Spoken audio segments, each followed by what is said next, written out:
Lesson 318. In me, salvation's means and end are one. In me, God's Holy Son, are reconciled all parts of heaven's plan to save the world. What could conflict when all the parts have but one purpose and one aim? How could there be a single part that stands alone, or one of more or less importance than the rest? I am the means by which God's Son is saved, because salvation's purpose is to find the sinlessness that God has placed in me. I was created as the thing I seek. I am the goal the world is searching for. I am God's Son, His one eternal love.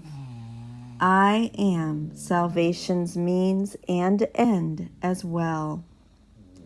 Let me today, my Father, take the role you offer me in your request that I accept atonement for myself. For thus does what is thereby reconciled in me become as surely reconciled to you. In me, salvation's means and end are one. Let us move into a silent meditation using today's lesson as the mantra or a mantra of your choice. In me, salvation's means and end are one.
In me, salvation's means and end are one.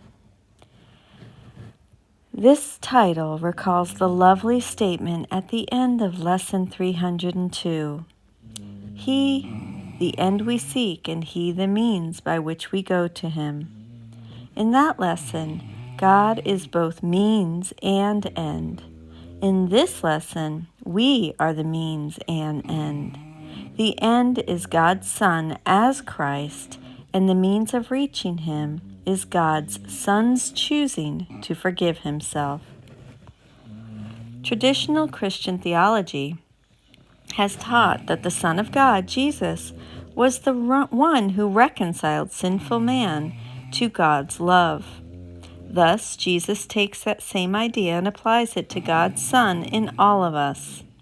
This Son is not the magical figure named Jesus Christ who came into the world to atone for our sin through His suffering and sacrificial death. Rather, it is God's Son, capital S, again, all of us, who reconciles God's Son to Himself.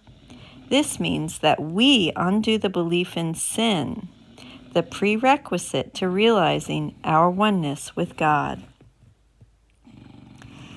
It is not God who makes the request that we accept atonement for ourselves, but Jesus or the Holy Spirit, who are our teachers in forgiveness.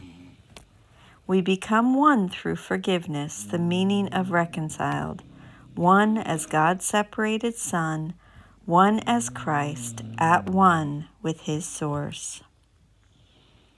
So as we go through our day today, let us try to see how often we take sides and judge the parts of God's Son as better or worse, more or less important, more or less spiritual, and let us ask Jesus to help us see the inherent sameness in God's one Son. In me, salvation's means and end are one. I love you. Thank you so much for joining with me, and I will see you tomorrow.